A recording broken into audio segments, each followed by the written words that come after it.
Biomass is fuel that is developed from organic materials, a renewable and sustainable source of energy used to create electricity or other forms of power. അതായത് biomass plants അല്ലെങ്കിൽ ആനിമൽസിൽ നിന്ന് വരുന്ന ഫ്യൂവലാണ്. Biomass is part of the carbon cycle. Carbon from atmosphere is converted to biological matter by photosynthesis. Photosynthesis വഴി അറ്റ്മോസ്ഫിയറിലുള്ള carbon dye oxide അതിലെ carbon കണ്ടൻ്റാണ് ശരിക്കും പ്ലാന്റ്സിലേക്ക് എത്തുന്നത്. പ്ലാന്റ്സിലേക്ക് എത്തുന്ന carbon content ഒടുവിൽ ആനിമൽസിലേക്ക് എത്തുന്നു. Biomass is a carbon neutral fuel, but it can still contribute to global warming. This happens when the natural carbon equilibrium is disturbed. Biomass ഒരു carbon neutral ഫ്യൂവലായിട്ടാണ് കണക്കാക്കുന്നത്.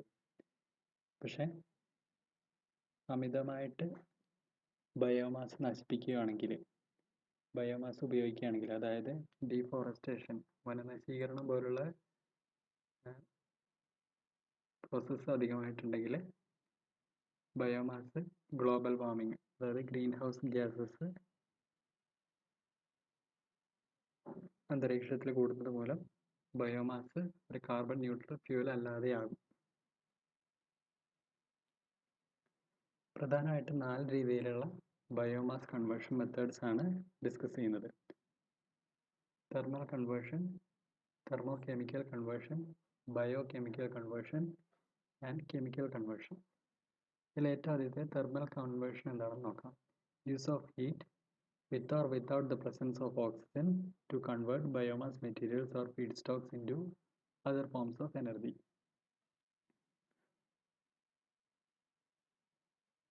ഓക്സിജൻ്റെ പ്രസൻസോ അല്ലെങ്കിൽ ഓക്സിജൻ്റെ പ്രസൻസിലോ ആബ്സെൻസിലോ ചൂട് കൊടുത്ത് biomass materials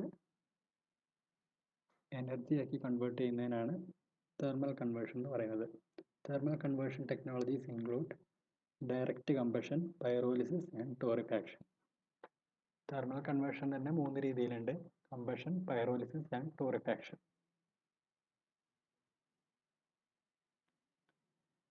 Thermochemical conversion, application of heat and chemical processes in the production of energy products from biomass.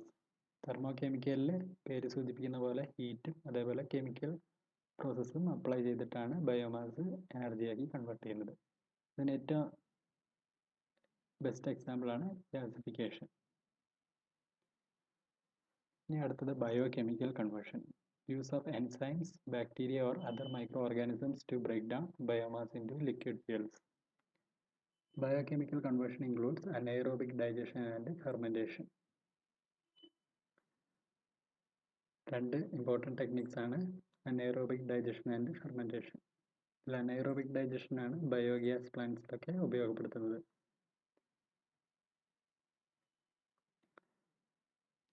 അടുത്തത് chemical conversion. Involves use of chemical agents to convert biomass into liquid fuels.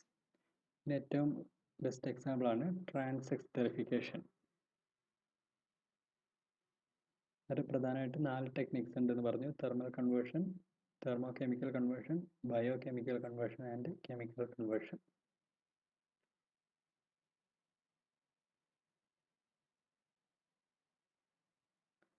Thermal കൺവേർഷനിലെ ഓരോ ടെക്നിക്കിലേക്കും വരാം. Combustion.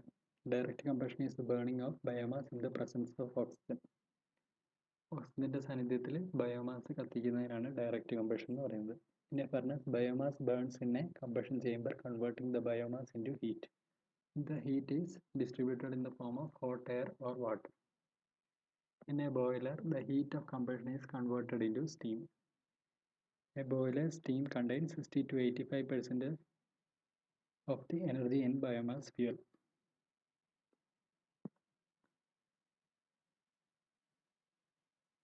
Biomass കത്തിച്ച് അതിനെ ആവിയാക്കി മാറ്റുകയാണ് ചെയ്യുന്നത്. ഈ ആവി വെച്ചിട്ട് അവസാനം ഒരു ടർബൈൻ റൊട്ടേറ്റ് ചെയ്യുന്നു. അതുവഴി ഇലക്ട്രിസിറ്റി ജനറേറ്റ് ചെയ്യുന്നു. ഇനി അടുത്തത് cofiring is the combustion of a fossil fuel with biomass feedstock. ഒരു ഫോസിൽ ഫ്യൂവലിൻ്റെ ഒപ്പം ബയോമാസ് കത്തിക്കുന്നതിനാണ് കോഫയറിംഗ് എന്ന് പറയുന്നത്. Co-firing has a number of advantages, particularly when electricity is the output. Co-firing will reduce emissions of sulfurous gases such as sulfur dioxide that will then reduce acid rain because biomass has lesser sulfur content than fossil fuels. The fossil fuels കത്തിക്കുന്നത് മൂലം പല പാരിസ്ഥിതിക പ്രശ്നങ്ങളും ഉണ്ടാകുന്നുണ്ട്. അന്നേരം fossil ഫ്യൂൽസിൻ്റെ ഒപ്പം biomass കൂടി കത്തിക്കുന്നത് വഴി ഫോസിൽ ഫ്യൂവലിൻ്റെ ഉപയോഗം കുറയ്ക്കാൻ നമുക്ക് സാധിക്കുന്നു. ഫോസിൽ ഫ്യൂവലിലുള്ള സൾഫർ കണ്ടന്റിനേക്കാളും കുറവാണ് ബയോമാസിലുള്ള സൾഫർ കണ്ടന്റ്. അതുകൊണ്ട് തന്നെ സൾഫർ അന്തരീക്ഷത്തിലേക്ക് എത്തുന്നത് കുറയ്ക്കാൻ ബയോമാസ് ഈ കോഫയറിംഗ് മെത്തേഡ് വഴി നമ്മളെ സഹായിക്കുന്നുണ്ട്. അടുത്ത ടെക്നിക്കാണ് pyrolysis. Process of subjecting a biomass feedstock to high temperature greater than 430 degree Celsius under pressurized environments at low oxygen levels. High പ്രഷറിൽ ലോ ഓക്സിജൻ ലെവലിൽ ബയോമാസ് 430 degree Celsius മുകളിലുള്ള ടെമ്പറേച്ചേഴ്സിൽ കത്തിക്കുന്നതിനാണ് പൈറോലിസിസ് എന്ന് പറയുന്നത്. ഇതാണ് പൈറോലിസിസ് പ്രോസസ്സിൻ്റെ ഒരു ചിത്രം.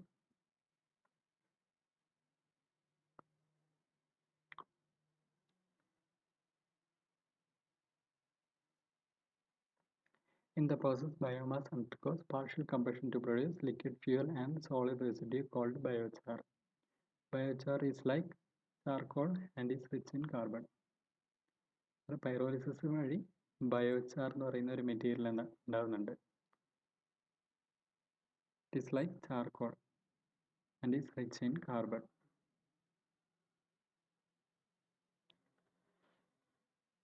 അടുത്തത് torrefaction. Torrefaction, like pyrolysis, is the conversion of biomass with the application of heat in the absence of oxygen but at lower temperatures than those typically used for pyrolysis.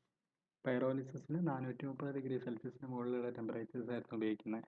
ടോറിഫാക്ഷന് 200 മുതൽ 320 degree Celsius ഉള്ള ടെമ്പറേച്ചറാണ് use ചെയ്യുന്നത്. In the torrefaction process, water is removed and cellulose, hemicellulose and lignins are partially decomposed. Cellulose, hemicellulose, lignins എന്ന് പറയുന്നത് പ്ലാന്റ്സിലുള്ള സെല്ലുകളെയാണ് പറയുന്നത്. Cellulose, hemicellulose and lignins. The final product is an energy-dense solid fuel referred to as biocoal. പ്ലാന്റ്സിലും ആനിമൽസിലുള്ള water കണ്ടന്റിനെല്ലാം ഒഴിവാക്കിയിട്ട് torrefaction വഴി കിട്ടുന്ന solid ഫ്യൂവലിന് പറയുന്ന പേര് ബയോകോൾ എന്നാണ് അറിയപ്പെടുന്നത്.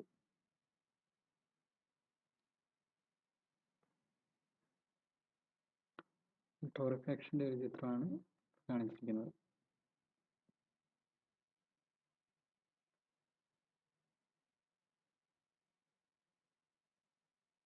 ഇനി അടുത്തത് രണ്ടാമത്തെ technique thermochemical conversion used for converting biomass into fuel gases and chemicals. Thermochemical conversion എന്ന് പറഞ്ഞാൽ പേര് സൂചിപ്പിക്കുന്ന പോലെ ചൂടും അതേപോലെ കെമിക്കൽ ഏജൻസും വഴി ബയോമാസ് എനർജിയാക്കി കൺവേർട്ട് ചെയ്യുന്ന മെത്തേഡാണ്. The thermochemical process involves multiple stages. Converting solid biomass into gases. Gases are condensed into oils. Oils are conditioned and synthesized to produce syngas. ഇങ്ങനെ ഉണ്ടാക്കുന്ന syngas is rich in carbon and hydrogen, which can be used to produce ammonia, lubricants, and through Fischer-Tropsch process, it can be used to produce biodiesel. ഇങ്ങനെ ഉണ്ടാക്കുന്ന thermochemical conversion വഴി ഉണ്ടാകുന്ന syngas കൊണ്ട് നമുക്ക് biodiesel ഉണ്ടാക്കാൻ കഴിയും. തെർമോകെമിക്കൽ കൺവേർഷനിലെ ഒരു ഇമ്പോർട്ടൻറ്റ് ടെക്നിക്കാണ് gasification. Use of high temperature and a controlled environment that leads to nearly all of the biomass being converted into gas. ബയോമാസിനെ മൊത്തമായിട്ട് ഗ്യാസ് ആക്കി മാറ്റുകയാണ് ചെയ്യുന്നത്. This take place in 2 stages. Partial combustion to form producer gas and charcoal. Chemical reduction. Partial combustion to form producer gas and charcoal. രണ്ടാമത്തെ step chemical reduction. Gasification requires temperature of around 800 degree Celsius.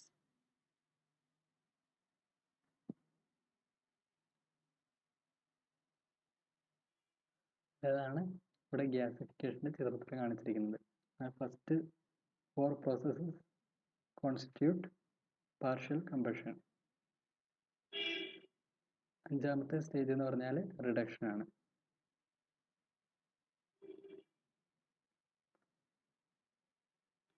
Gasification വഴി ഉണ്ടാകുന്നത് producer gas, അതായത് hydrogen and carbon monoxide plus char.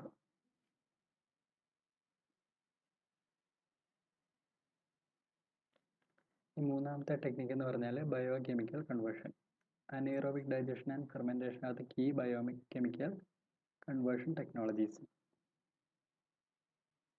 Anaerobic digestion എന്ന് പറഞ്ഞാൽ anaerobic bacterias, അതായത് ഓക്സിജൻ്റെ അസാന്നിധ്യത്തിലും പ്രവർത്തിക്കുന്ന ബാക്ടീരിയാസിനെയാണ് anaerobic bacterias എന്ന് പറയുന്നത്.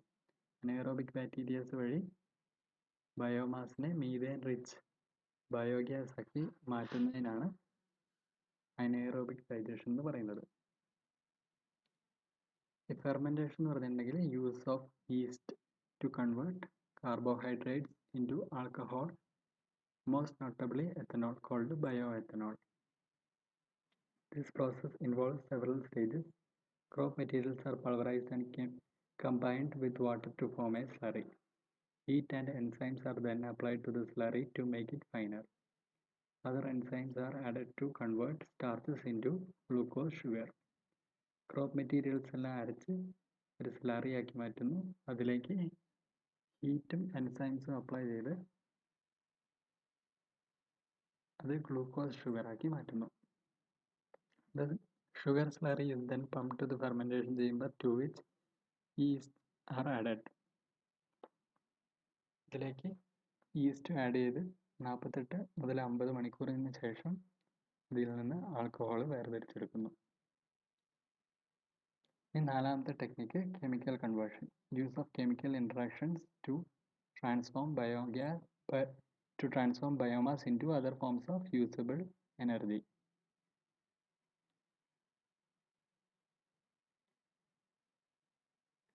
പേര് സൂചിപ്പിക്കുന്ന പോലെ കെമിക്കൽ ഇൻട്രാക്ഷൻസ് വഴി മാത്രം ബയോമാസ് എനർജിയാക്കി കൺവേർട്ട് ചെയ്യുന്നതിനാണ് കെമിക്കൽ കൺവേർഷൻ എന്ന് പറയുന്നത്. അതിൽ ഏറ്റവും ഇമ്പോർട്ടൻ്റ് ആയിട്ടുള്ള മെത്തേഡാണ് ട്രാൻസെസ്റ്ററിഫിക്കേഷൻ.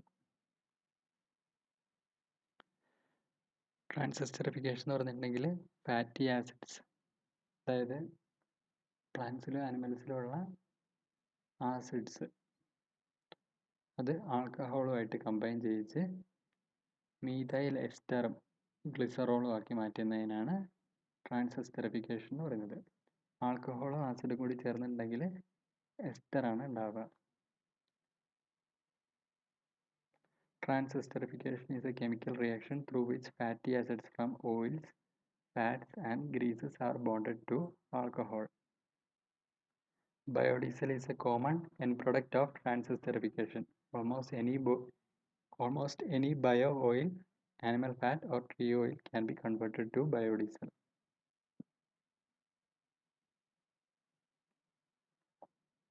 ബയോഡീസലിലെ ഏറ്റവും ഇമ്പോർട്ടൻറ്റ് കോൺസ്റ്റിറ്റ്യൂൻ്റ് ആണ് മീഥൈൽ എസ്റ്റർ.